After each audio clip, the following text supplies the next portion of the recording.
Alhamdulillahilladzi bini'matihi tatimmus shalihat wa bifadlihi tatanazzalul khairat wal barakat wa bitaufiqihi tatahaqqaqul maqasid wal ghayat. Allahumma salli wa sallim wa barik ala sayyidina wa maulana Muhammad wa ala alihi wa sahbihi ajma'in, amma ba'd. Ta'ziman wa takriman yang kami muliakan dan kita muliakan bersama Imam Besar Masjid Kebanggaan Masyarakat Kota Lok Sumawe, Abu Imumsi, guru kami Dr. Andes Haji Asnawi Abdullah. Beliau adalah salah satu orang yang akan saya ingat jasa beliau sampai akhir hayat saya, dan akan saya sebut-sebut nama beliau di hari akhirat nanti. Beliaulah orang yang telah mendidik saya. Beliaulah orang yang telah membangunkan subuh saya. Jadi kalau hari ini Allah berikan taufik saya bisa bangun subuh, beliaulah orangnya yang dulu berteriak-teriak di pesantren, di dayah kami dengan suara lantang, kadang-kadang geja ukama, geme pejampu, getiram ngan i. Inilah beliau yang hari ini saya Allah takdirkan, Allah berikan taufik tahu dan bisa menikmati indahnya waktu salat subuh khususnya, dan terlatih untuk salat lima waktu yang lain. Kemudian yang saya muliakan juga seluruh majelis imam Masjid Islamic Center Kota Lok Sumawe beserta seluruh guru-guru kami, para abu, abi, abati, walid, tengku yang senantiasa tidak kenal lelah mengurus masjid yang sangat besar ini, mengurus masjid yang kita banggakan ini. Kemudian juga seluruh pengurus BKM Masjid Islamic Center yang mewakili dari pemerintah Kota Lok Sumawe, Bapak Asisten, seluruh SKPK yang berhadir, Forkopimda, dari Forkopimda hadir Habibi, Bapak Dandim, Amile ya Rais, Kuis, Masya Allah, Hayakallah, Barakallahu fiik. Anta minna wa nahnu sya'bu Lok Sumawe minka, nuhibbukum fillah. Kita berbangga punya sosok pejabat seperti beliau, dan kita berdoa kepada Allah, pejabat-pejabat kita, pemimpin-pemimpin kita, karena beliau mengutamakan salat. Maka sesuai dengan pesan beliau tadi, dan itulah sebenarnya pesan paling penting dari Rasulullah. Karena itu pesan disampaikan di akhir hayat Rasulullah. As-salah, as-salah, as-salah wa ma malakat aymanukum. Salat, salat, salat, wa ma malakat aymanukum, dan perempuan-perempuan, wanita-wanita yang di bawah tanggungan. Itu dua wasiat Rasulullah terakhir menjelang wafat. Maka itu sangat penting sekali, sehingga kita takjub dan terharu ketika ada pemimpin-pemimpin yang menyampaikan, mengingatkan kita wasiat Rasulullah itu. Dan alhamdulillah hasil pantauan kami, hasil safari kami keliling-keliling, kami melihat dari TNI yang di Aceh khususnya, dari Kodam, dari Polda, kami melihat energi positif yang luar biasa. Entah bagaimana ceritanya, Allah seperti mengatur demikian, sehingga yang dikirim bertugas ke Aceh itu orang-orang yang memang sangat cinta kepada syariat dan paham dengan kondisi di Aceh. Di Kodam itu kalau duha itu ganti-gantian itu. Bapak Kabintal, saya kenal betul beliau orang Betawi. Dulu bahkan Bapak Kasdam, sekarang sudah jadi Pangdam Bukit Barisan. Itu rata-rata di sana pejabat-pejabat Kodam itu ganti-gantian kalau jam 10 itu salat duha di Masjid Kodam. Jadi luar biasa sekali. Di Polda, bahkan kalau Polda sekarang Al-Habib, keturunan Rasulullah Bapak Haidar. Itu selalu saf terdepan kalau salat berjamaah. Kalau tarawih itu pas di bawah mimbar, enggak boleh duduk orang lain. Beliau di bawah mimbar langsung beliau. Dan salat tarawih selalu sampai selesai.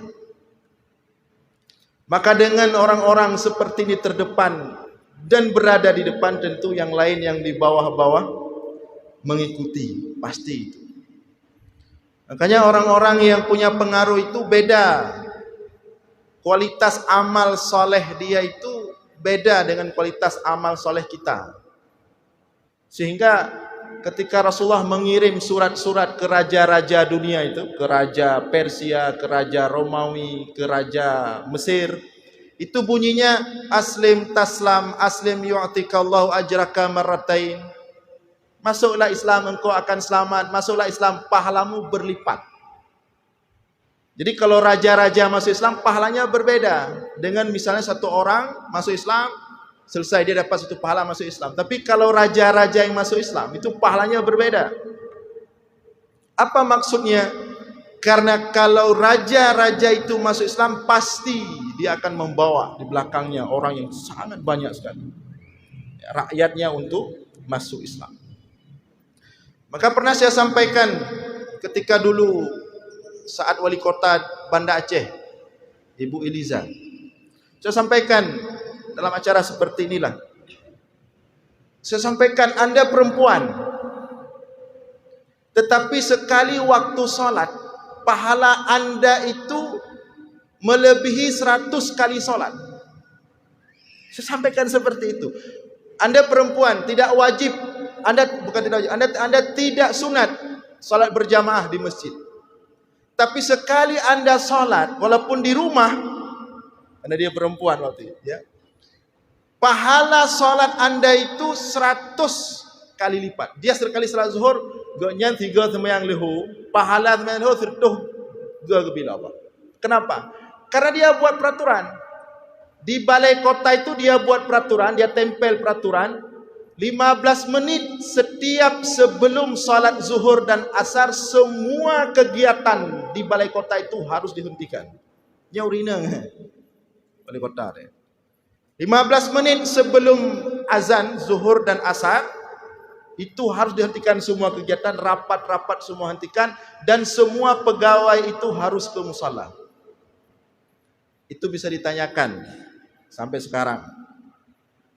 Orang-orang yang mengenal beliau dan bertugas di balai kota ketika beliau masih wali kota. Jumlah pegawai balai kota itu ramai, puluhan, lebih kurang nyaris 100 orang yang salat zuhur, setiap zuhur itu di kantor, setiap salat asar di kantor. Semua pahala mereka itu sebelum diberikan oleh Allah untuk mereka, diberikan dulu untuk wali kotanya. Maka besar efek ketika pemimpin, ketika pejabat itu berbuat amal soleh, kualitasnya berbeda dengan tanyo. Nyotanyo tak pubut tirot, kakek tirot mantan. Namun juga sebaliknya, hati-hati. Kalau sudah jadi orang terdepan, kalau sudah jadi pemimpin, kalau sudah jadi orang berpengaruh, hati-hati buat yang jelek. Itu juga saya sampaikan waktu itu. Menyobrok nepubut, resiko cukup rakyat. Menyokamo rakyat, bro umpubut kamu tanggung zero. Kamu saya tanggung dosa untuk draw kero. Tapi kalau pemimpin buat masalah, buat curang, sekali salah tanda tangan, berapa ribu rakyat Lok Sumawe yang harus menanggung. Maka semua kezaliman itu ditaruh di atas pundak. Contoh wali kotanya. Jadi persoalan jadi pemimpin itu bukan hanya selesai yang penting na modal, pangkat kontraktor, nyolong kena wali kota, petapat peng untuk dina proyek juk kurang rona, long berlewat. Dia lewat menempah kursi kabare, we aki. Tidak sesimpel itu. Ya. Berat di hari akhirat nanti. Nah, ini kajian untuk pejabat deh. Karena ini ramai anak-anak. Kalau ramai pejabat dah sambung belum? Banyak sekali. Ya. Namun harus kita akui, entah bagaimana ceritanya, mungkin karena ada doa ulama-ulama seperti tadi, mungkin ada doa Allah yarham Abu Tumin dan ulama-ulama kita mungkin lagi berdoa lam seput, lam tengah malam, lam geklik. Mungkin Allah mengabulkan. Entah mengapa kita lihat akhir-akhir ini, baik di Aceh atau di tempat lain, Allah sudah mulai hadirkan pemimpin-pemimpin, pejabat-pejabat yang good lah. Itu kita rasakan. Sehingga sekarang siapapun yang jadi pejabat, selalu program keliling subuh dulu.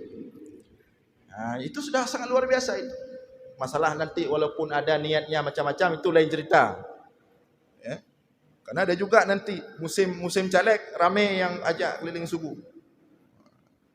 Selesai caleg, hana lewat. Ada lewat, hana deh di 10 hana lewat. Enggak ada. Banyak juga, ya. Tapi alhamdulillah, ya, kalau kita mau lihat sisi positifnya, banyak sekali perubahan. Di khususnya di Kota Banda Aceh. Ya. Kami lihat di sana wali kota sekarang, pejabat wali kotanya juga seperti itu. Dan juga di Kota Lok Sumawe, kota kelahiran saya. Kemudian kepada seluruh hadirin, guru-guru kami, semua yang berhadir, juga tidak kurang sedikit pun takzim dan kemuliaan dari kami. Jadi kalau malam ini saya agak sedikit grogi, itu karena saya sedang latihan ceramah di depan guru saya. Ya. Jadi saya pun tidak akan banyak gaya, yang nyonyo mentang yang kengkeh nak pegang malayam. Ya. Yang nyonyo mentang yang geturi le ure mentang.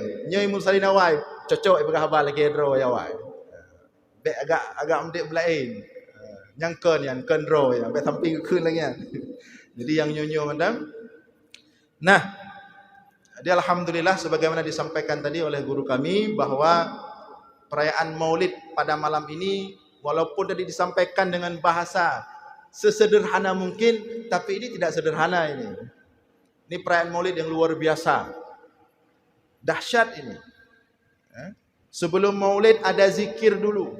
Tidak semua perayaan Maulid ada zikir dulu. Tapi alhamdulillah kita ada zikir tadi. Jadi dipimpin oleh Abu Ishaq, ya, Tengku Ishaq Ibrahim Al-Zubaili. Beliau hadir bersama kita di hadapan kita dengan bacaan selawat Al-Barzanji. Ini Al-Barzanji ini, Syekh Al-Barzanji ini kelahiran Madinah. Ya. Kita di Aceh alhamdulillah yang sering dibaca ya di masjid-masjid pada momen Maulid, atau bahkan bukan hanya pada momen Maulid, setiap malam Jumat di menasah-menasah. Itu ada Barzanji, ada Dalail Khairat. Kalau Dalail Khairat ini ulama Yaman. Ini Dalail Khairat, sebagian baca Dalail Khairat, ulama Yaman. Ada Burdah Imam Al-Busairi, ini ulama Mesir. Jadi baik fikir di Saudi hana Maulid. Awaknya ni pegang Maulid awaknya keurun. Nyan Barzanji yan dari Saudi ya. Jadi hana mandum Wahabi Syi'idin. Ya. Di Madinah, di Saudi itu ada majlis di Mekah sampai sekarang. Peninggalan majlis Syekh Muhammad Alawi Al-Maliki, ulama hadis besar bermazhab Maliki. Itu ulama mazhab. Dan banyak guru-guru ulama-ulama Indonesia hasil daripada didikan beliau. Dan sampai sekarang ada bentuknya pondok pesantren. Termasuk Al-Barzanji ini. Ini produk Madinah ini. Alhamdulillah. Kalau Dalail Khairat itu dari Yaman. Kisahnya itu, dan rata-rata kitab-kitab selawat ini ada latar belakangnya. Seperti Dalail Khairat itu ada kisahnya.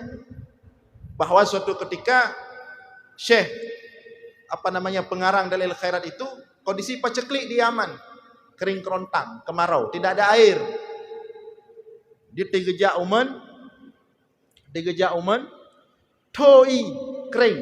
Itu dia lihat ke sumur kering. Ini ada Pak Dandim ni bahasa baca susah sudah setel. Dan ni baca bantat apa ni Syah hang kenang le. Ya, tapi tidak apa-apa. Jadi Syekh ini suatu ketika mau ambil air di sumur, sampai ke sumur kering sumurnya. Bingung. Lihat kiri kanan. Tiba-tiba lewat seorang perempuan tua, nenek tua. Ditanya, "Syekh, kenapa engkau nampaknya bingung? Ya. Ada masalah apa?" Kata Syekh tersebut, "Air tidak ada, kering di sumur." Kata nenek tua itu, "Rinang Tuhan, pocit dengkuro." Begitu dia. Seperti itulah kira-kira ucapannya. Pocit dengkuro. Maibak mai demeng tu. Cina meselaut leh. Kata nenek tua itu. Cina meselaut leh. Nah, karena Syekh itu grogi, terkejut kan? Kadep kadoyo. Kata nenek itu, "Kalau begitu biar saya yang berselawat." Datang nenek tua itu, dia berselawat, membaca beberapa bacaan selawat, kemudian dia meludah. Dia meludah ke sumur itu, seketika air dari sumur itu muncul dan meluap. Semenjak dari itu Syekh ini bertekad akan mengarang nazam selawat dengan niat biar bisa dimanfaatkan oleh seluruh umat. Maka lahirlah Dalailul Khairat. Itu Dalail Khairat. Kemudian Burdah lain lagi cerita. Burdah itu, arti Burdah ridak raya. Kalau ridak kecil, ridak namanya. Kalau Burdah itu ridak besar. Ridak yang sering dipakai oleh ulama-ulama besar di Arab. Ada yang warna hijau, warna kuning, ridak. Itu namanya Burdah. Jadi Imam Al-Busairi ini seorang ulama Mesir, sufi. Cuman beliau sudah lama sakit lumpuh. Namun dikenal sangat suka berselawat kepada Nabi. Dan setiap malam itu berselawat sampai nangis-nangis. Ini kita lihat kelebihan-kelebihan selawat dulu, berdasarkan fakta-fakta yang ada. Sampai nangis-nangis. Hingga pada puncaknya beliau betul-betul rindu kepada Rasulullah. Itu rindu dekat. Maka mulai selesai salat Isya dia berselawat sambil nangis. Roh imatan. Rindu kepada Rasulullah. Akhirnya tertidur.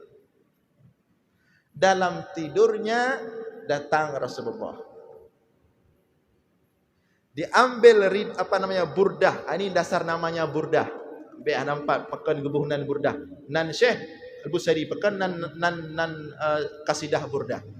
Diambil ridak burdah Rasulullah, ditaruh di bahu Imam Al-Busairi. Begitu terperanjat Imam Al-Busairi, lumpuh yang sudah bertahun-tahun dia alami sembuh karena senang tak gegerok melumpur Rasulullah. Gegerok, loncat, lumpuh, sembuh, boleh. Maka tanya berat penyakit, sawut boleh. Maka semenjak ketika itu Imam Al-Busairi menulis kasidah yang panjang, dinamakan dengan Burdah. Panjang ya? Dan banyak ulama yang menafsirkan, yang namanya menulis kitab untuk menafsirkan makna-makna Al-Burdah, termasuk Imam Al-Bajuri. Imam Al-Bajuri punya satu kitab khusus menguraikan makna-makna Al-Burdah. Itu boleh dibaca. Dan di Mesir, setiap ada masalah-masalah kemarau, bencana, itu di Masjid Al-Azhar dulu selalu dibaca Burdah. Alhamdulillah, dengan berkat Al-Burdah maka bencana, musibah diangkat oleh Allah. Ini insyaAllah, alhamdulillah. Ya, mudah-mudahan saudara-saudara kita yang musibah banjir, dengan momen maulid ini banyak dibaca selawat, Barzanji boleh, Dalail Khairat boleh, Burdah boleh. Maka mudah-mudahan segera Allah angkat musibah yang sedang menimpa kita. Ada satu kisah lagi tentang keutamaan selawat. Itu terjadi pada salah seorang sultan Turki Utsmani. Kalau tidak salah sultan yang kedua, kalau tidak salah. Rutin baca selawat Nabi 1000 kali setiap malam. Ini kalau mau dapat isyarat dari Rasulullah. Itu nak berempat sih, kadang dah tahu kena mubu, kena praktek. Rutin baca selawat 1000 kali kepada Nabi. Hingga datang suatu hari, datang tamu seorang laki-laki ke istana khilafah. Dia sampaikan kepada pengawal, saya mau jumpa sultan. Kata pengawalnya, ada keperluan apa? Kata laki-laki itu, saya tidak boleh menyampaikan keperluan saya kecuali langsung kepada sultan. Kata pengawal, oh tidak boleh. Kita ada protokoler. Setiap yang mau jumpa sama khalifah, sama presiden, sama sultan harus ada jelas catatannya apa, keperluannya apa. Kata laki-laki itu, pokoknya saya mau jumpa sultan, ada keperluan yang harus saya sampaikan dan hanya boleh saya sampaikan kepada sultan langsung. Akhirnya laki-laki itu menunggu dari pagi sampai sore. Sayang, kasihan dilihat sama pengawal. Ya urungnya hanang minah-minah. Kak bedah-bedah du ina bagi. Akhirnya dimasukkan. Disampaikan oleh pengawal kepada sultan, wahai sultan, ada orang aneh pengen jumpa denganmu. Katanya ada keperluan yang harus dia sampaikan dan hanya boleh dia sampaikan langsung kepadamu. Kata sultan, suruh dia masuk.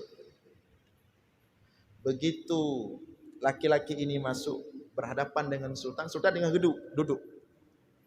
Kata laki-laki itu, semalam saya bermimpi didatangi oleh Rasulullah sallallahu alaihi wasallam. Kata Rasulullah kepada saya, tolong sampaikan kepada sultan, semalam selawatnya tidak lengkap 1000 kali.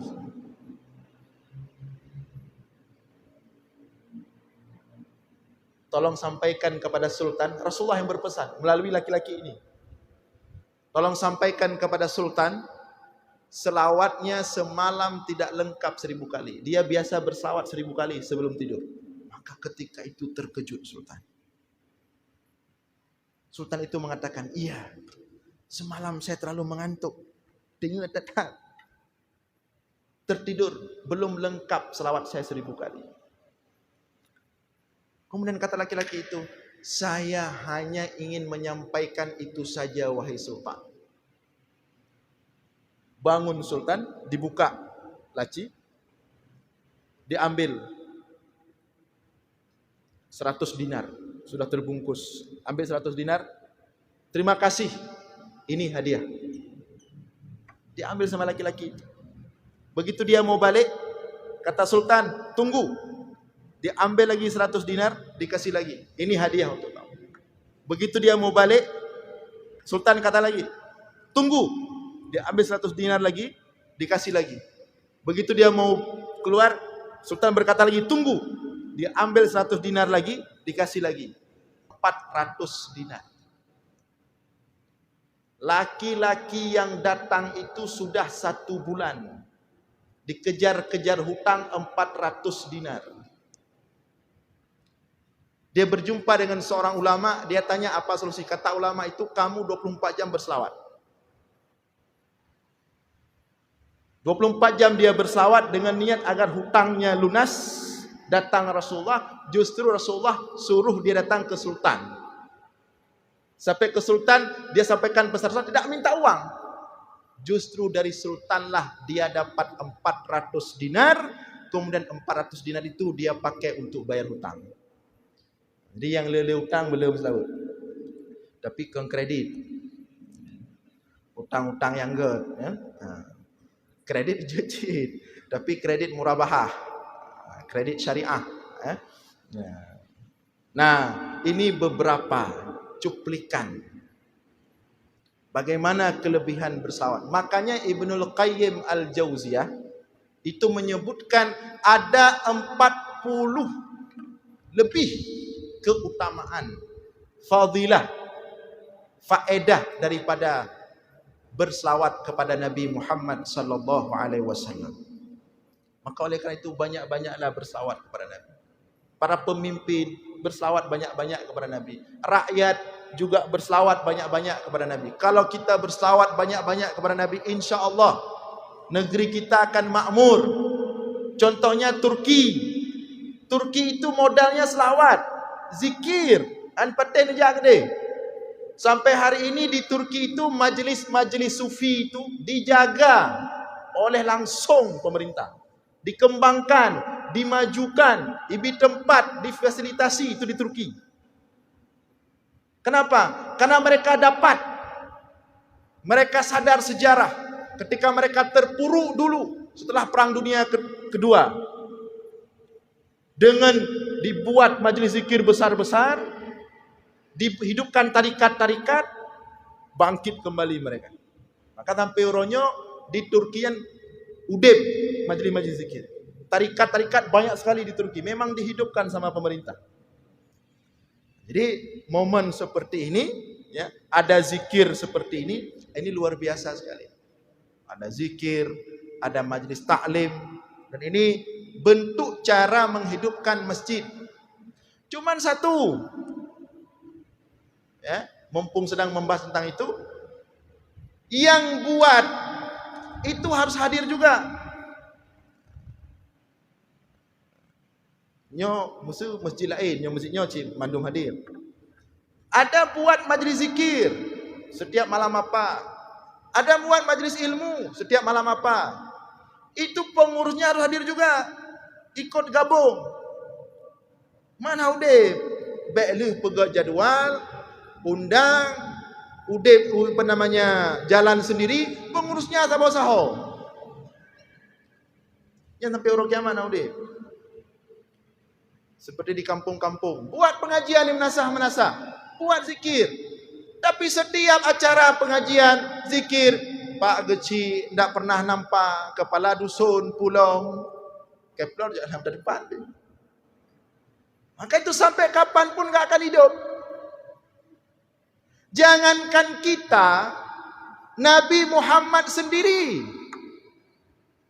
Allah katakan langsung dalam Al-Quran, wasbir nafsaka ma'alladzina yad'una rabbahum bil ghuduwi wal 'ashyi yuriduna wajhah wa la ta'du 'ainaka anhum turidu zinatal hayatid dunya. Apa kata Allah? Jadi dulu di Masjid Nabawi itu ada Ahlus Sufah. Ahlus Sufah ini kegiatan sehari-hari mereka buat majlis zikir, majlis Al-Quran, majlis zikir, saring murajaah ilmu. Rasulullah suka duduk di situ, gabung.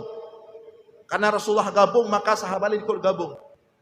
Pas suatu ketika datang orang-orang pejabat-pejabat lah, orang-orang elit lah. Datang Abu Khalaf, datang tokoh-tokoh lah, ngomong ke Rasulullah. Wah,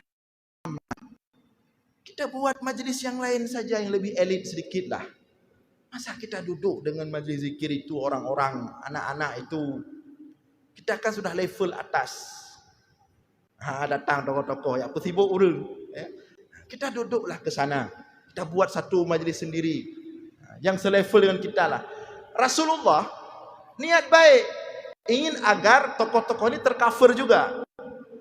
Hampir-hampir Rasulullah mengiyakan. Langsung turun Al-Quran. Wasbir. Menyubah Aceh. Hai Muhammad. Du inan. Ho nam ho. Yang menyubah Aceh. Wasbir nafsaka. Jangan kemana-mana. Etna ilmu Nabi Muhammad. Etna kelebihan Nabi Muhammad. Etna keutamaan Nabi Muhammad. Wasbir kata Allah. Du saja nurung meretib. Ma'alladzina yad'una rabbahum bil ghuduwi wal asyi. Duduk sama mereka. Duduk di mana majlis ilmu ada. Wala ta'du 'ainaka anhum, dan jangan pernah kamu memalingkan matamu, wajahmu ke tempat lain. Ada yang lebih utama daripada Nabi Muhammad? Geyudu, ikut berzikir, ikut dalam majlis ilmu.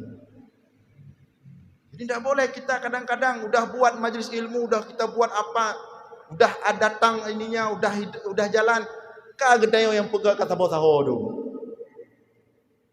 Tingkat Nabi Muhammad dah dikasih sama Allah. Nabi Musa udah kena sama Allah.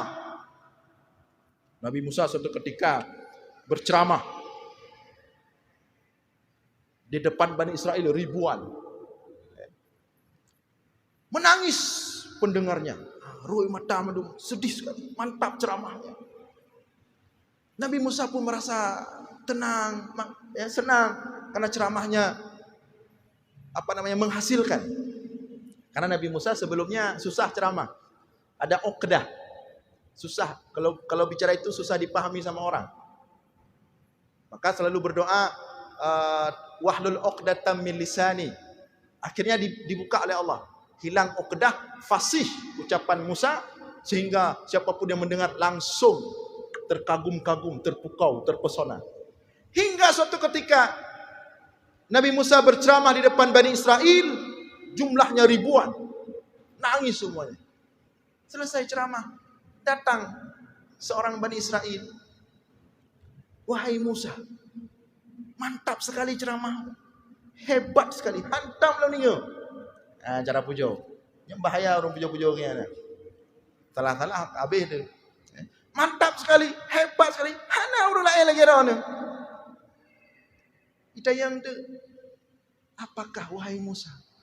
Apakah ada yang lebih alim darimu saat ini? Pertanyaan sederhana. Apa jawab Musa? Musa menjawab, la. Roh kejauh? Tidak. Sebenarnya faktanya betul. Hana salah. Memang pada waktu itu level manusia paling tinggi Musa. Dia rasul dan masuk ulul azmi minar rusul. Memang level tertinggi Musa. Jadi secara fakta betul jawaban Musa. Tapi Allah tidak suka orang yang menganggap dirinya lebih baik. Orang yang menganggap dirinya lebih alim. Sealim apapun ilmunya. Musa menjawab, la, tidak ada. Langsung Allah perintahkan. Musa berangkat, ya amrunullah. Sama siapa disuruh belajar? Sama bawah lettingnya, Khidir. Yang para ulama aja beda pendapat. Apakah Khidir itu nabi atau orang soleh biasa? Bukan rasul, apalagi ulul azmi. Maka oleh karena itu, menghadiri majlis zikir, menghadiri majlis ilmu, jangan lihat siapa yang mengisinya. Tapi menghadiri majlis ilmu, menghadiri majlis zikir, benar-benar karena ingin mencari rahmat Allah. Benar-benar ingin mencari keberkahan. Jadi baik dia katanya, so semebut Allah si fulannya. So pimpin zikir ala si fulan je. Nah, kena seperti Musa. Maka dimanapun majlis zikir, dimanapun majlis ilmu, hadiri. Di dalamnya ada rahmat, dalamnya ada keberkahan. Wa majtama'a qaumun fi baitin min buyutillah yatluna kitaballah wa yatadarasunahu fima bainahum illa nazalat alaihimus sakinah wa ghasyiyatuhumur rahmah wa hafathumul malaikah wa dzakarahumullahu fi man 'indah. Tidaklah berkumpul suatu kaum di sebuah tempat, di rumah Allah atau dimanapun, yatluna kitaballah, mereka membaca Al-Quran bersama-sama, au yatadarasunahu, atau mempelajari isi Al-Quran, majlis ta'lim, majlis zikir, illa nazalat alaihimus sakinah, melainkan akan turun kepada mereka as-sakinah, ketentraman, wa ghasyiyatuhumur rahmah, akan dipenuhi dengan rahmah kasih sayang Allah, wa hafathumul malaikah, dan mereka akan dinaungi oleh para malaikat. Terus wa dzakarahumullahu fi man 'indah, dan nama-nama mereka itu akan disebut oleh Allah pada malaikat-malaikatnya di langit. Ditanya oleh malaikat, satu orang malaikat yang mencatat siapa yang hadir malam ini, dicatat semua ini. Catat semua.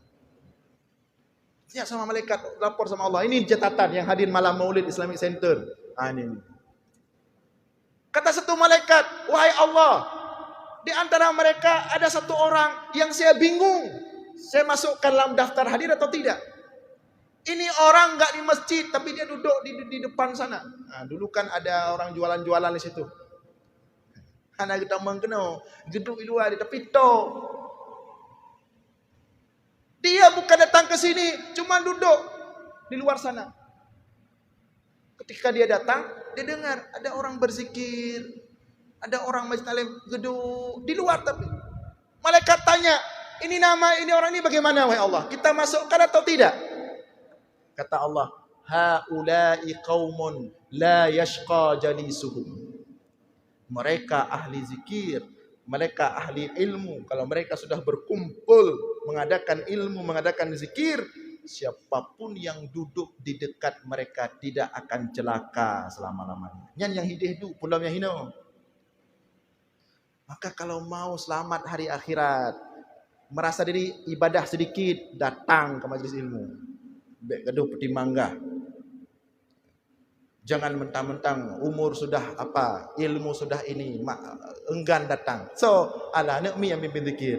So, tersebut ala si fulan yang muda dah mata. Bukan karena si fulin, datang karena memang cari rahmat Allah. Yang hino, pelai keselamatan dunia akhirat, yang hino tempat. Cara lagi yo. Ana pelai jauh lagi ke tu. Di sini tempatnya. Maka datangi, ramaikan. Bahkan sering saya sampaikan, walaupun kadang-kadang yang menyampaikan itu sudah susah kita pahami. Urang katuha, semua najelah mi krek-krok. Cik. Capek, tingut, kasu-kasu me kena. Tapi saya sibuk, harus balas HP. Man muliko becu gede. Dahsyat majlis zikir, dahsyat majlis ilmu. Maka saya tadi ketika sebelum ke sini, alhamdulillah dapat kenduri dari guru kami, saya minta saya harus dapat zikir. Baik rugo wolus mawe hana merempok berkat zikir malamnya. Walaupun dapatnya enggak lama, sebentar tadi. Karena kita tidak lagi pada tahap siapa yang memimpin, tidak lagi pada tahap siapa. Kita cari rahmat Allah. Umat Tuhan. Kita fikir rahmat Allahnya, tinggal kamati itu. Nah, maka alhamdulillah, ya, hidupkan majlis zikir dan ngurus harus terdepan. Lagi Nabi Muhammad kata Allah, kamu dulu di depan. Wasbir nafsaka, kamu dulu. Jadi kan indah, coba indah sekali kita bayangkan. Kalau di menasah-menasah itu buat majlis ilmu, buat majlis zikir, yang duduk di depan itu bapak geci, yang duduk di depan itu tengku imu, indah sekali. Maka masyarakat pun akan berbondong-bondong, akan hidup suasana. Nah, itu baru mukadimah. Nah, kita bahas maulid. Ya. Nah, maulid ini siapa yang merayakannya pertama? Jadi kita mulai siapa yang merayakan maulid. Ada anak-anak kami yang tahu siapa yang merayakan maulid yang pertama? Siapa orang pertama yang merayakan maulid Nabi Muhammad sallallahu alaihi wasallam? Ada yang tahu? Tunjuk tangan. Ada yang tahu? Siapa? Kameramen menjawab Abu Lahab yang pertama. Betul. Betul. Abu Lahab. Abu Lahab orang yang paling senang, paling bahagia dengan lahirnya Nabi Muhammad sallallahu alaihi wasallam. Sampai saking bahagianya Abu Lahab memerdekakan Suwaibah budaknya. Jadi kan di antara wanita-wanita yang menangani lahirnya Nabi Muhammad itu Suwaibah. Dan beberapa wanita tersebut nama-namanya itu. Suwaibah, budak Abu Lahab. Abu Lahab itu baik sekali orangnya di awalnya. Lahab itu artinya karena wajahnya. Wajah Abu Lahab itu putih, berseri-seri. Makanya dijuluki Abu Lahab. Jadi menyepelai wajah berseri-seri, jut bohnan Abu Lahab. Karena kan nama itu doa, tafaul.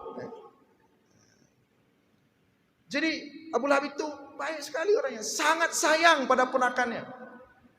Malam itu dia tidak tidur, menunggu lahir ponakannya Muhammad. Duduk bersandar di dinding Ka'bah. Hidup gepreh. Begitu masuk fajar, memang demikian Allah takdirkan. Lahir pada waktu fajar, karena fajar itu tanda kebangkitan. Datang Suwaibah, lari. Wahai Abu Lahab, wahai Abu Lahab, wahai Abu Lahab.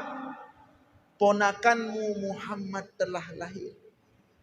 Sangat tampan, manis, putih. Hanya dengar Abu Lahab. Wahai Suwaibah, engkau kumerdekakan. Menyobah tadi jino kan hanali budak, mesti na motor di samping tu. Motor dia, tak duduk motor dengan tapre. Terus urang, nak kemurang kali. Oh, cok motor yo kron. Terima kasih, ane bite. Begitu senangnya Abu Lahab. Saking senangnya, karena budak itu mahal dulu. Memerdekakan budaknya Suwaibah. Maka kemudian dalam Mu'allaq Sahih Bukhari disebutkan keterangan ini, riwayat ini. Dikomentari oleh Syekh Nasir Ad-Dimashqi, seorang ulama hadis. Kata beliau, "Idza kana hadza kafiran, ata yaumal isnaini daiman yukhaffafu anhu, fama dhannu billadhi asha muwahhida wa masrur bi ahmada." Kata beliau, kira-kira ya, syairnya panjang. Kalau ini orang kafir, Abu Lahab, datang hadis dalam Mu'allaq Sahih bahwa Abu Lahab setiap hari Senin, Yaumal Isnin, yukhaffafu, diringankan azabnya. Diturunkan api neraka itu dan merayakan hari lahir Nabi dengan apa? Dengan buka puasa Qauri. Tapi tidak apa-apa. Kalau dikiaskan yang penting amal soleh. Merayakan lahir Nabi dengan amal soleh. It'amut ta'am, berbagi-bagi makanan, salah satu amal soleh yang utama. Jadi ada masalah. Cuma bet sampai tua ke inti. Bet Qauri mentang selaut ke hana. Benar selaut, lagi nyo, nas selaut, nak Qauri. Qauri kali ke? Nak Qauri di Islamic Center, Maulid.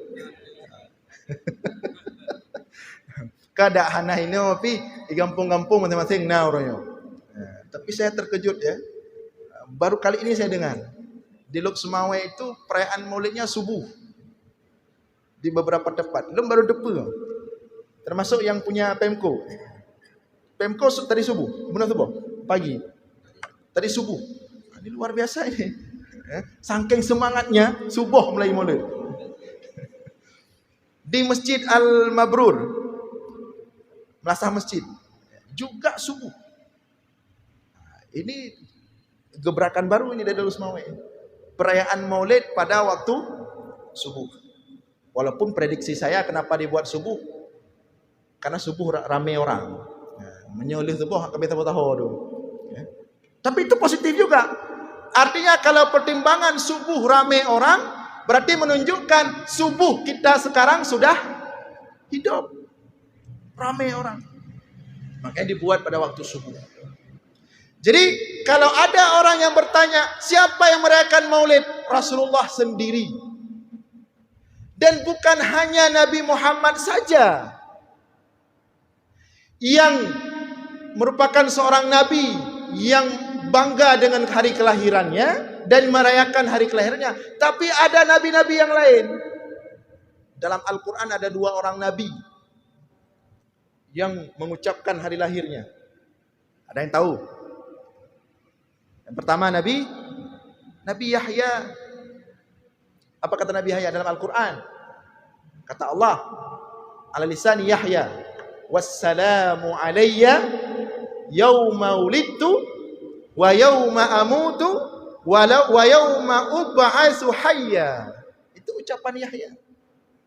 Selamat kepadaku untuk hari lahirku yauma wulidtu wa yauma amutu, dan untuk hari kematianku wa yauma ub'atsu hayya, dan hari aku dibangkitkan nanti di hari akhirat.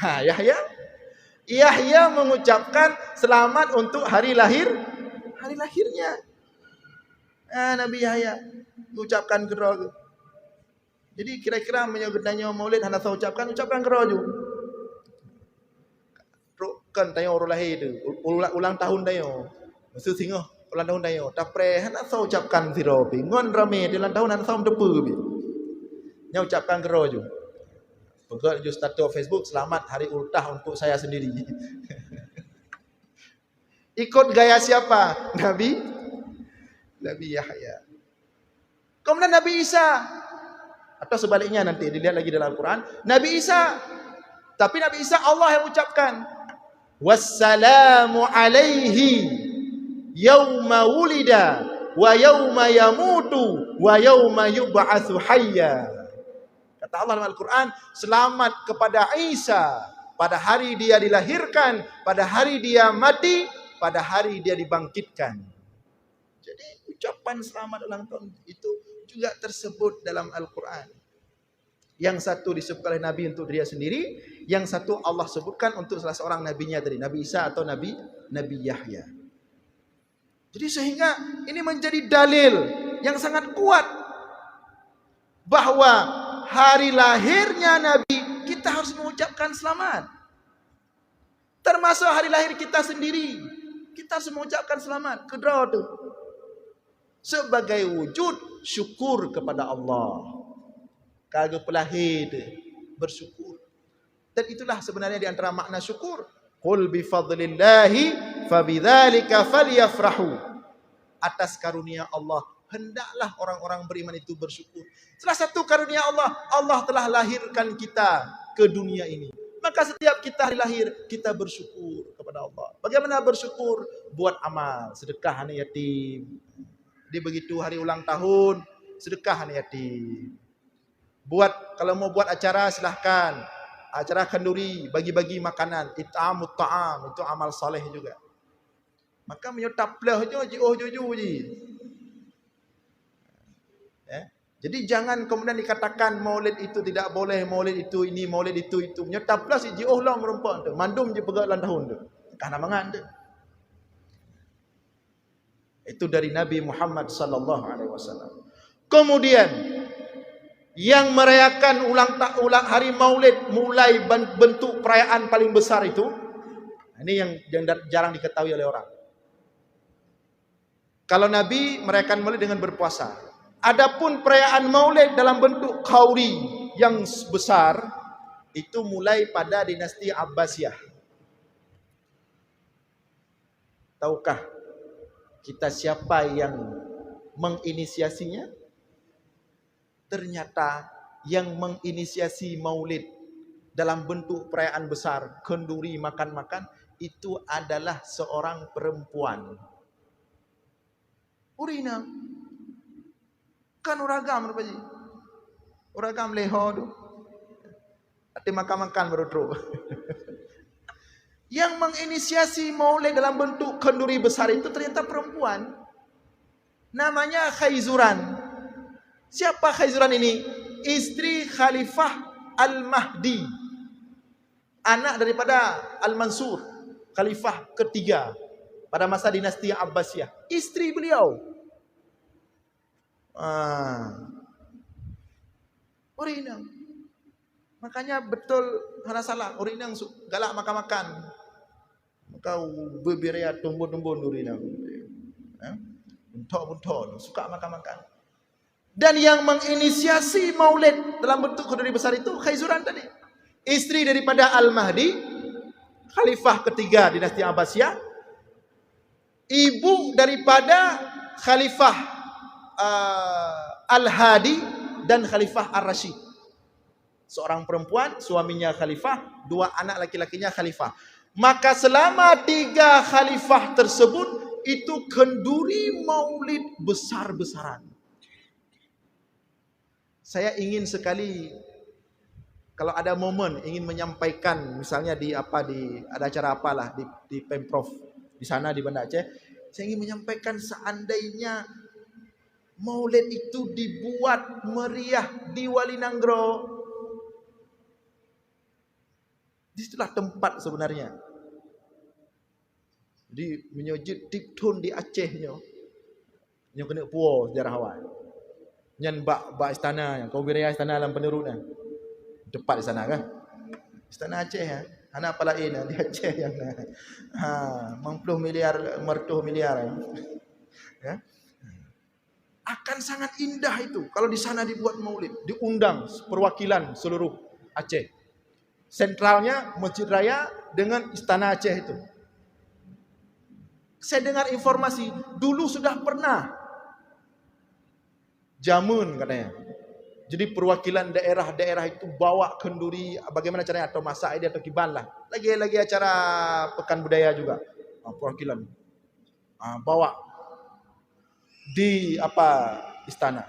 Kemudian selesai acara makan-makan, jamaah diarahkan ke Masjid Raya untuk dengar ceramah. Undang ulama-ulama besar, nasional, internasional.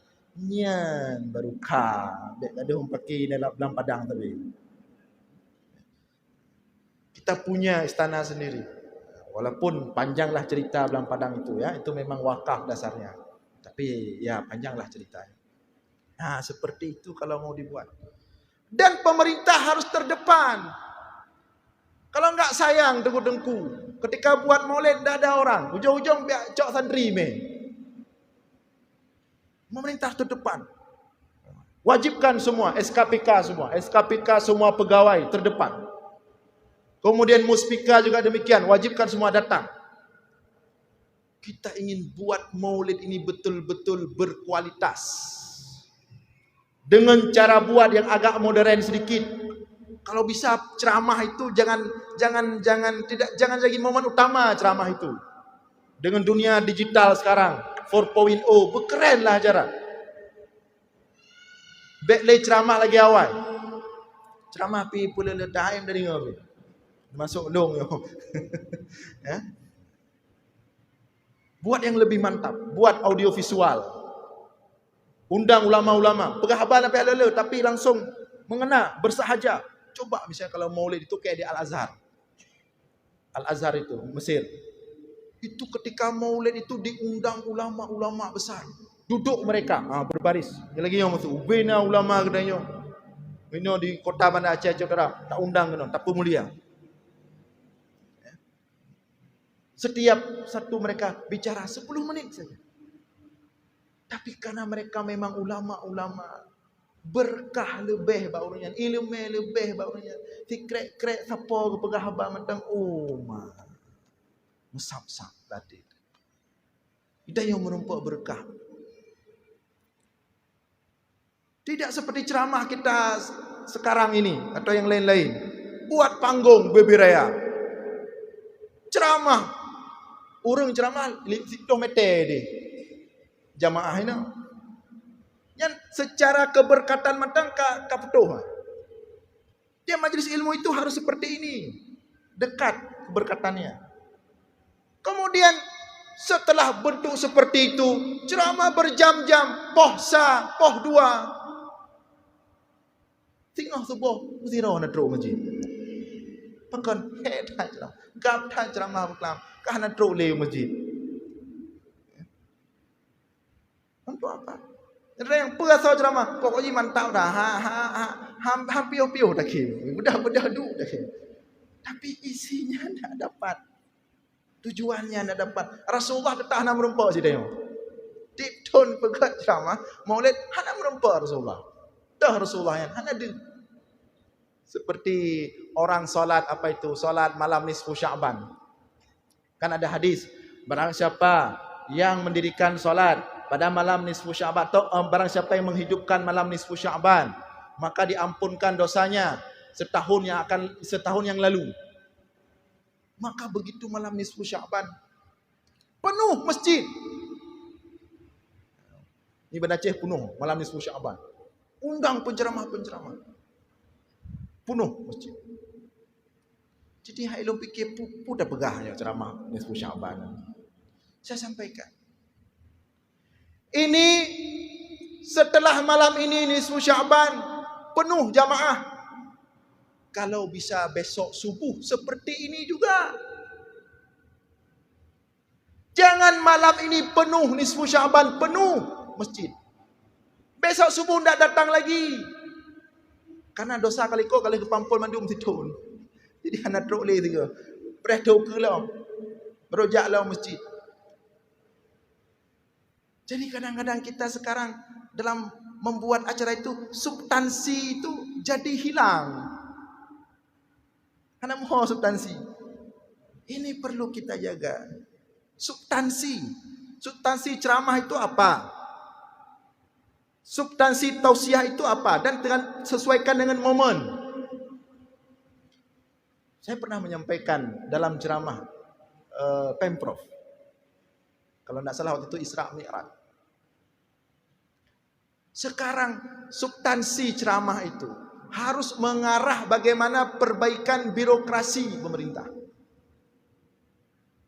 Karena kalau birokrasi itu tidak diperbaiki, tidak bisa kita ceramah sana sini, terpegat ratib, terpegat zikir, terpegat majlis taklim. Birokrasi masih kotor. Uang haram masih bergulir. Tidak bisa. Itu langsung kita sampaikan di situ. Karena uang haram dengan uang halal itu, dia umpama air di atas gunung. Kalau dia itu uang halal itu pasti membawa keberkahan. Kalau dia itu uang halal, dari gunung itu turun ke bawah, dia air bersih. Maka semua sungai-sungai kotor, selokan-selokan kotor akan dia buat bersih semua. Igle, berkat, halil, peng halil. Tapi kalau uang haram, dia umpama air di atas gunung, air melehap, air keruh. Maka dia ketika turun ke bawah, sungai-sungai yang sudah bersih kuto malu. Jadi kalau misalnya pertanyaan sekarang umat apa yang harus diperbaiki? Birokrasi dulu. Ya peglih peng harum leh. Menyepeng harum mentang hana glih hana peharap. Karena masalahnya kadang-kadang lam masjid kita meng peng harum kan. Tam doa dia dah klik-klik mesangkut bab bubung tu minum doa dia. Bukan bubung masjidnya, masjid lain tadi. Ya. Buat proposal anggaran 1 miliar. Yang truk masjid 700 juta. Her 2 juta hoya. Dia bu imam cik hang geteken kai karale urungnya. Menteken juga dia daripada tanpeng lain ka teken. Begitulah kira-kira. Jadi kalau itu belum bersih ya lain apa lagak-lagak dah. Seperti kisah Rasulullah, datang seorang laki-laki Ash'as Aghbar, seorang seperti wali Allah, nampak suci, nampak bersih, songsang tidak kalan mengisahkan handal. So, penampilan wali Allah. Masuk dia ke masjid, salat dia 2 rakaat, kemudian dia berdoa, ya Rab, ya Rab, ya Rab, nabinya klik. Kata Rasulullah, fa anna yustajabalah. Kapan doanya mau dikabulkan sama Allah? Mat'amuhu haram, masrabuhu haram, malbasuhu haram, makanannya haram, minumannya haram, pakaiannya haram. Kapan mau dijawab oleh Allah? Nah, substansi seperti ini harus disampaikan. Misalnya seperti sekarang ini, dalam konteks birokrasi, bagaimana gambaran Rasulullah dalam memperbaiki birokrasi? Jangan dipikir Rasulullah itu sosok yang matbah musabah duk bak masjid bertertibkan. Rasulullah itu hanya butuh 2 tahun mendirikan negara. Kita 300 tahun lebih dijajah sama Belanda, tidak sanggup. Sampai sekarang masih banyak berutang sama orang. Rasulullah 2 tahun hijrah ke Madinah membangun sebuah negara. Ilmu birokrasi itu ada pada Rasulullah. Maka contoh Rasulullah. Ilmu berpolitik ada sama Rasulullah. Itu politikus handal. Ilmu ekonomi ada pada Rasulullah. Dan kalau kita bahas satu panjang. Anak muda, ada suri teladan pada Rasulullah, ada contoh pada Rasulullah. Rasulullah itu penampilannya keren, macho, anak mekelatu Rasulullah. Nanti baca kitab Syama'il Muhammadiyah, karangan Imam At-Tirmidzi. Bagaimana sosok Rasulullah? Fisiknya dari fisik dulu. Karena harus dari penampilan dulu. Fisiknya bagus, badannya sehat, ya, kekar. Kalau berjalan seperti orang turun gunung. Apa makna orang turun gunung? Nah, seperti ini. Kan perut uke. Nyatanya orang gunung perut uke. Suah seperti ini, orang turun gunung. Ya. Badannya tidak terpendek, tidak terlalu panjang. Tidak sekarang itu stunting. Pijut buntok lah. Tanya tu. Pernah tumbun buntok. Seorang suah seperti orang turun gunung. Tidak terlalu tinggi, tidak terlalu pendek.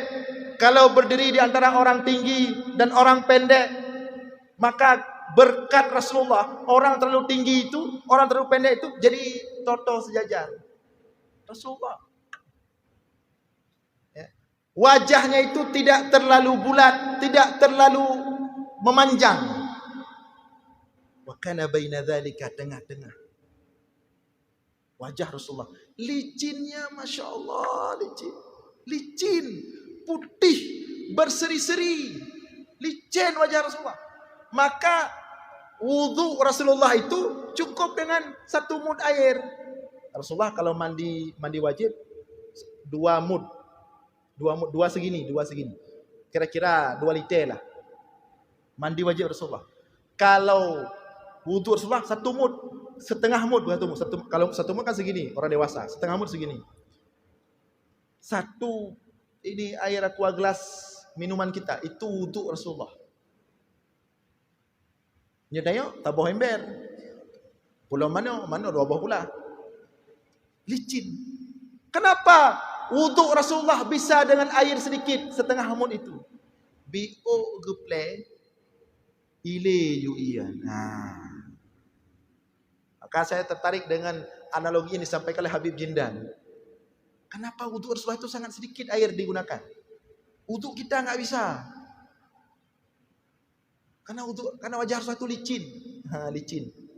Umpama lantai kalau lantainya licin, bagus lantainya, granit, itu tidak banyak makan air.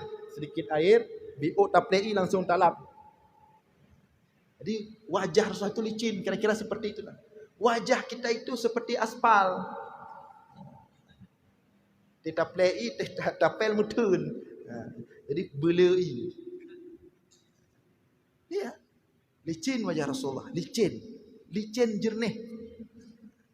Kalau keluar keringatnya barzanji, nyo asal barzanji. Kalau keluar keringat itu, keluar keringat, bagaikan mutiara, jernih, bening, dan wangi. Makanya Ummu Sulaim setiap Rasulullah tidur, Ada ke Rasulullah TBRO ke? Datang Ummu Sulaim, ambil botol tempat. Ditampung keringat Rasulullah. Tampung. Tup kubah. Jadi minyak wangi. Nyeruh dah ada kubah ya. Mana ada kubah mentang tinggal hili. Keringat Rasulullah itu ditampung, disimpan, dipakai minyak wangi oleh istri-istri dan anak-anaknya. Dan kalau ada orang sakit diambil keringat itu diusap, sembuh. Apalagi kalau Rasulullah berwudu, Masya Allah. Kata sahabat, kalau Rasulullah berwudu itu suatu ketika Rasulullah berwudu, ada sahabat dititip rida Rasulullah disuruh pegang sebentar, Rasulullah mau wudu. Rasulullah berwudu. Selesai Rasulullah berwudu, air yang menetes di jenggotnya itu, indah sekali. Seperti mutiara-mutiara. Jenggot. Inilah kemudian dalam fikih, kalau kita berwudu atau mandi besar, disunatkan jangan dilap. Bah menai gede. Karena Rasulullah gebiarkan. Ya, menetes. Cuman masalahnya nanti waktu sholat di sini, urang nyai kalian wudu ba muka tanya ru kena hai tim dia dah. Maka tanya ada pelap dibaca daripada luar gom. Beda dengan wajah Rasulullah. Itu.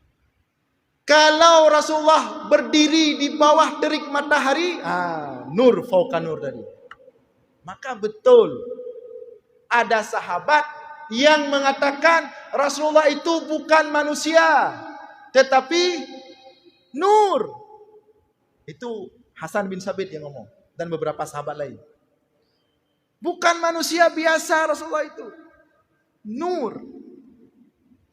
Kalau berdiri di bawah terik matahari silau, mampu.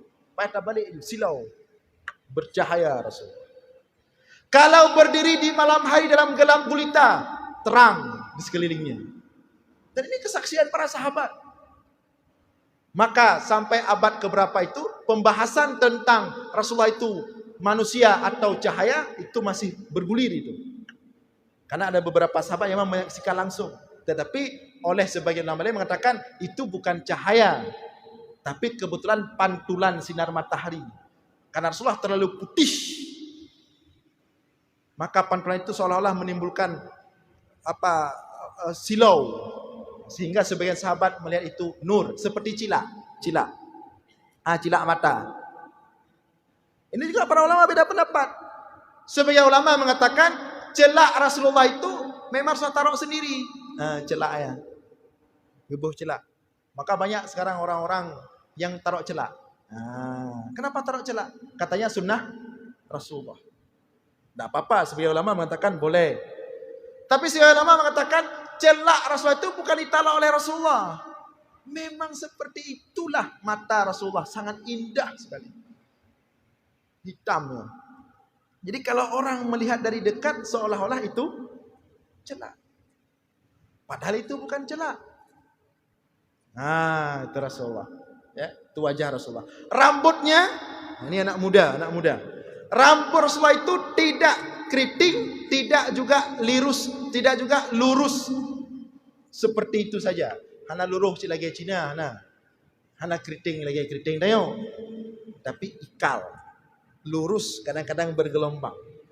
Kadang-kadang diikat satu. Dek pikir nak muda Rasulullah yang kibat. Talu nak muda je no. Kadang-kadang rambut satu diikat satu. Diikat satu. Kadang-kadang diikat tiga. Talu gaya ada yang muda nak upaya jiro. Talu dengan Rasulullah. Keren gaya Rasulullah. Kadang-kadang Rasulullah keliling kota Madinah tidak pakai penutup kepala. Rui baba urang kalam. Ulau rinam. Itu ada hadisnya. Dalam kitab apa itu? Pernah seorang wanita ingin mencoba Rasulullah. Talu yang pekaru Rasulullah. Maka kalau ada keterangan yang mengatakan gantengnya Nabi Yusuf masih lebih tampan lagi Rasulullah, itu betul adanya. Karena memang seluruh mukjizat para nabi itu berkumpul pada Rasulullah. Maka kata Imam As-Sayuti, mukjizat Rasulullah itu 1000, bukan 1, bukan 2, 1000 mukjizat ada pada Rasulullah. Semua mukjizat ada para nabi lain, yang ada pada para nabi lain ada pada Rasulullah. Abu Zar'ah mengatakan lebih 1000 mukjizat Rasulullah. Mukjizat Yusuf ganteng, lebih ganteng lagi Rasulullah, gagah. Kadang-kadang Rasulullah tidak pakai penutup kepala, keliling Madinah. Tapi seringnya memang pakai penutup kepala. Pakai penutup kepala, kemudian pakai imamah, sorban. Bajunya itu, baju Rasulullah itu di dalamnya jubah ini. Nah, ini jubah. Tapi menyokong mau ide mesti nyokun jalabia. Ini jubah. Kemudian Rasulullah pakai satu lapis lagi seperti ini, seperti jubah juga panjang uyuk, tapi model terbuka tengah. Jadi di dalam jubah pakai lagi baju khatib. Di dalam sudah jubah jalabia, di luar pakai jubah lagi tapi terbuka tengah. Kemudian Rasulullah pakai burdah atau rida. Menyegedeng khatib Rasulullah gagah sekali. Kadang-kadang pegang tongkat, kadang-kadang pegang pedang, kadang-kadang pegang tombak. Gedanya putama je no. Tanya tongkat kan, pedang kan, tombak kan. Mana yang gememe le khatibnya, mana tongkat yang ubiraya. Itu nanti dilihat lagi fikih lah. Tongkat itu tongkat biasa Rasulullah. Memang Rasulullah pakai sehari-hari tongkat itu. Hana raya je. Saya dapatkan tongkat sesuai dengan sunnah Rasulullah itu. Salah satunya di masjid besar PD itu. Masjid besar PD, masjid apa kan? Tamang je. Bukan masjid agung PD. Masjid besar, masjid sejarah. Mimbarnya panjang seperti ini, mungkin panjang lagi. Sesuai dengan mimbar Rasulullah dari depan. Tongkatnya itu pas. Hana panjangkan jibuso, tidak perlu tegap. Itu baru sunnah Rasulullah. Atau bolehlah tongkat lain. Tapi tongkat itu bukan yang banyak. Yang iya tu. Bahkan yang takut dengar tu ke agama lain. Muhammad raya-raya. Itu diperhatikan itu. Atau paling kurang, kalau tidak ada tongkat, tidak ada pedang, tidak ada tombak, pegang mimbar. Tujuan tongkat itu, tujuan tempat pegang itu, supaya tangan khatib itu ketika menyampaikan khutbah baik lagi kampanye. Karena khutbah itu pengganti 2 rakaat salat, bertenang, bergema di pupu. Jadi baik khatib. Kalau lagi kampanye dia. Jadi jaraknya baik ajak-ajak. Jadi benar pu gemak di pupu. Tapi baik panjang tak kuat ke sayang di pulau runtuha. Tongkat biasa. Rasulullah seperti ini dengan tongkat. Bukan seperti ini. Seperti ini dengan tongkat. Cok tongkat ke bentuknya. Sampaikan khutbah. Jadi hanya ajak-ajak jarak. Ya. Karena tapi menyorai susah. Pedang enggak seperti itu. Taruh pedang. Tombak enggak seperti itu. Dia menyorai tak susah. Tapi menyokana raya ada apa? Man paling menyotuha-tuha rak khatib ada bantu baju. Atau minta kayak yang pui baju. Nah, itu. Jadi Rasulullah kalau berdiri khatib gagah sekali. Bahkan pada dasarnya enggak ada mimbar. Cuman berdiri di pohon. Kalau bahasa Aceh utung kayu. Akar kayu. Ada mimbar seperti ini, akar kayu ditaruh, Rasulullah berdiri di atas itu. Pegang tongkat begini. Atau pegang pedang, atau pegang tombak, kemudian menyampaikan khutbah. Kata Umar bin Khattab, sepertinya tidak elok kalau Rasulullah masa sampai menyampaikan khutbah di atas akar kayu seperti itu. Bagaimana kalau kita buat mimbar yang bagus? Maka dibuatlah mimbar. Memang mimbar dibuat pertama oleh Rasulullah itu, kalau tidak salah saya nanti bisa dicek lagi. Itu tangganya 3. Makanya kan ada hadis. Ya Rasulullah ketika tiba-tiba sedang naik mimbar datang malaikat Jibril. Tangga pun kun malaikat Jibril meno tangga kedua, tangga kelhe sampai ke atas mimbar. Itu 3 tangga kira-kira dan masuk dari depan. Nah, baru ketika itu pun Rasulullah berat ketika naik mimbar itu. Pertama dibuat mimbar, begitu Rasulullah mau naik mimbar baru pertama naik itu, terdengar suara tangisan. Suara tangisan yang sangat keras sekali. Satu masjid kedengaran. Orang-orang bingung, sokli, siapa nangis? Ternyata siapa nangis? Haninul jaza. Pohon utung kaya buno yang kli. Karena hana ge'e lele, Rasulullah kagak mimbar baru. Iki utung kaya tu. Nangis dia. Rasulullah meninggalkannya naik ke mimbar baru. Terpaksa turun lagi Rasulullah. Ambil akar kayu itu, kemudian dikuburkan. Ditanya oleh sahabat, wahai Rasulullah, bagaimana sampai dia bisa diam? Aku menjanjikan kepadanya, kita akan berjumpa nanti di hari akhirat. Siapapun yang rindu sampai menangis karena Rasulullah, akan berjumpa dengan Rasulullah di hari akhirat. Berui mata, betul-betul rindu. Makanya Rasulullah ke mimbar itu. 3 tangganya di atas mimbar. Ketika Abu Bakar jadi khalifah, Rasulullah wafat, Abu Bakar turun 1 tingkat.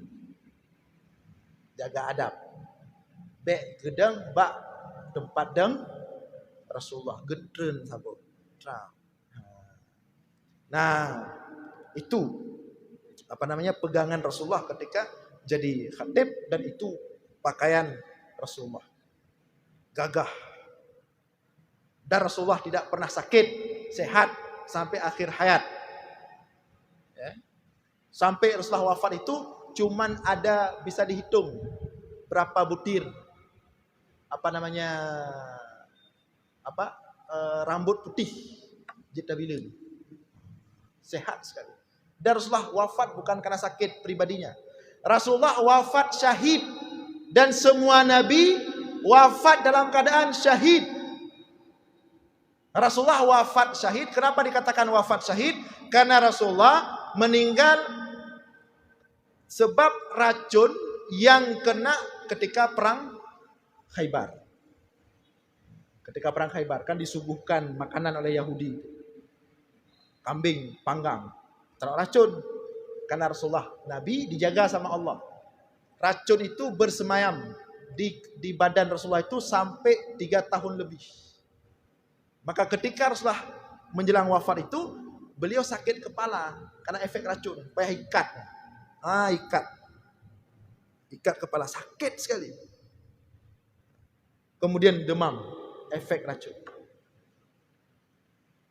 Ketika itu Rasulullah pingsan, bangun, pingsan, bangun, pingsan, bangun, pingsan. Tapi sampai Rasulullah menjelang wafat, Rasulullah tidak pernah meninggalkan salat 5 waktu berjamaah. Coba cari satu dalil saja. Rasulullah pernah meninggalkan salat berjamaah sebelum beliau wafat? Tidak pernah. Sampai menjelang wafat, ini sudah mau penutup ya, penutup ke wasiat nanti. Sampai menjelang wafat, Rasulullah masih berusaha untuk sholat ke masjid berjamaah. Pada itu sudah pingsan itu. Wudu terakhir ya. Wudu Rasulullah. Disuruh ambil air sama Aisyah. Wudu. Wudu, pingsan. Kemudian bangun lagi. Minta lagi. Mana wudu? Siwak dan wudu. Ambil siwak, bersiwak, wudu. Kemudian pingsan lagi. Minta lagi. Mana siwak, wudu. Karena sudah bangun pingsan, wudu, pingsan, ingin ke masjid. Tidak mungkin lagi.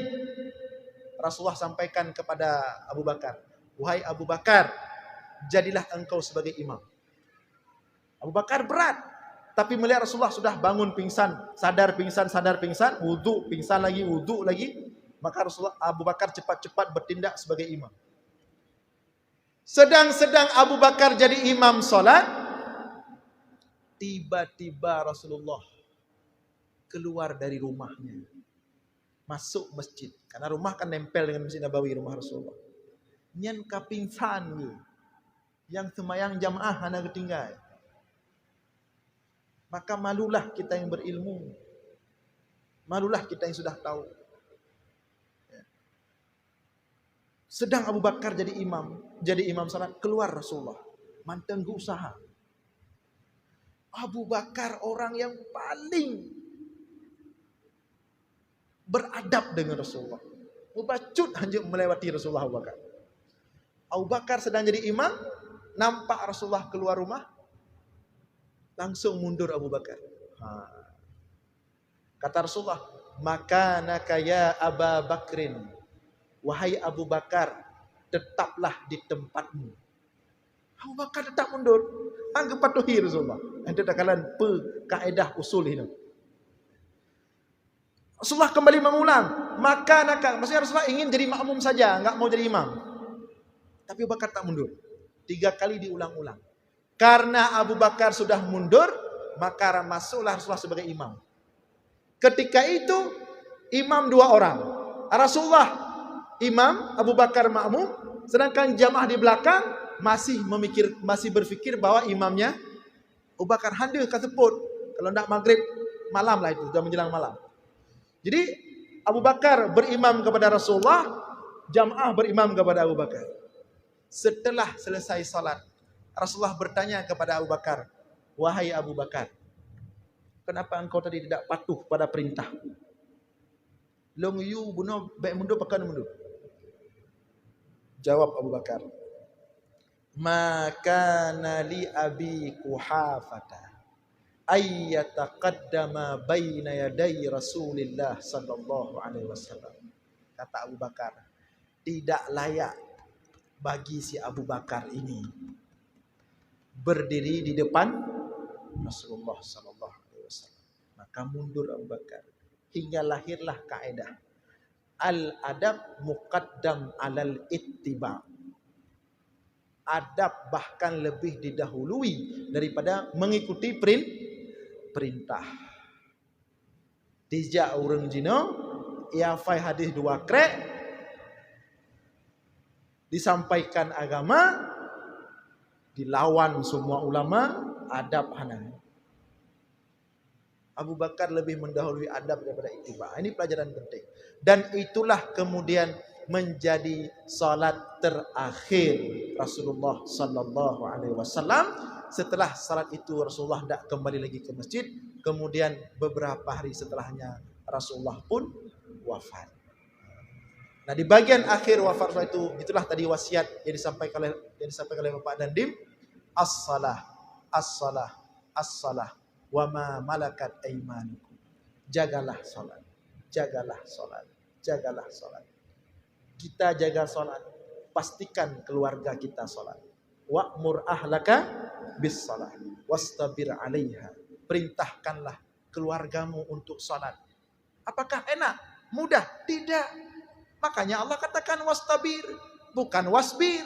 Wastabir itu ziyadatul mabna tadullu ala ziyadatil makna ghaliban. Itu ilmu dalam saraf. Maka disuruh ditambah wastabir, artinya capek, tidak mudah. Memastikan kita salat, istri kita salat yang benar, tepat waktu, berjamaah, anak-anak kita salat tepat waktu, berjamaah, itu tidak mudah. Makanya Allah katakan wastabir 'alaiha. Cari cara, sabar, pelan-pelan, tapi harus berhasil. Nah, la nas'aluka rizqa, nahnu narzuquk, kata Allah. Kami tidak meminta kepadamu rezeki, tapi kamilah yang akan memberikanmu rezeki. Nah, hadirin sekalian yang dimuliakan oleh Allah, itulah sekelumit tentang Rasulullah sallallahu alaihi wasallam dan beberapa hal yang bisa kita ambil pelajaran. Tentu tidak banyak karena waktu kita pun terbatas. Mudah-mudahan yang pertama sekali, jangan pernah kita jauh daripada Rasulullah sallallahu alaihi wasallam. Teruslah dekat dengan Rasulullah, banyak berselawat kepada Rasulullah, banyak membaca sejarah Rasulullah sallallahu alaihi wasallam. Mudah-mudahan di akhirat nanti Allah kumpulkan kita bersama Rasulullah sallallahu alaihi wasallam. Demikian yang dapat kami sampaikan. Mudah-mudahan ada manfaat. Mohon maaf atas segala kekurangan. Aqulu qauli hadza wastaghfirullah li wa lakum. A'udzu billahi minasyaitonir rajim. Bismillahirrahmanirrahim. Alhamdulillahi rabbil alamin hamdan yuwafi ni'amahu wa yukafi'u mazidah. Ya rabbana lakal hamdu kama yanbaghi li jalali wajhikal karim wa 'azimi sultanik. Allahumma salli ala sayyidina Muhammad wa ala alihi wa sahbihi ajma'in. Allahumma innaka afuwun karimun halimun tuhibbul afwa fa'fu anna ya karim. Allahumma ighfir lana dhunubana wa liwalidina warhamhum kama rabbawna shighara wa li jami'il mu'minina wal mu'minat wal muslimina wal muslimat al ahya'i minhum wal amwat bi rahmatika ya arhamar rahimin. Allahumma inna nas'aluka ridhaka wal jannata wa na'udzu bika min sakhatika wan nar. Allahumma ij'al qulubana quluban salimah. Allahumma ij'al qulubana quluban salimah.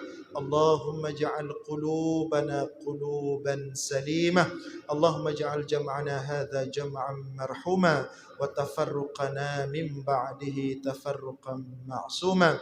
Allahumma khtim lana ya Allah bi husnil khatimah wa la takhtim alaina ya Allah bi su'il khatimah. Allahumma ij'al akhir kalamina 'inda intihai ajalina qawla la ilaha illallah. Rabbana zalamna anfusana wa illam taghfir lana wa tarhamna lanakunanna minal khasirin. Rabbana atina fid dunya hasanatan wa fil akhirati hasanatan wa qina adzaban nar. Wa sallallahu ala sayyidina Muhammad wa ala alihi wa sahbihi ajma'in. Subhana rabbina rabbil izzati amma yasifun. Wa salamun ala al-mursalin walhamdulillahi rabbil alamin. Al-Fatihah.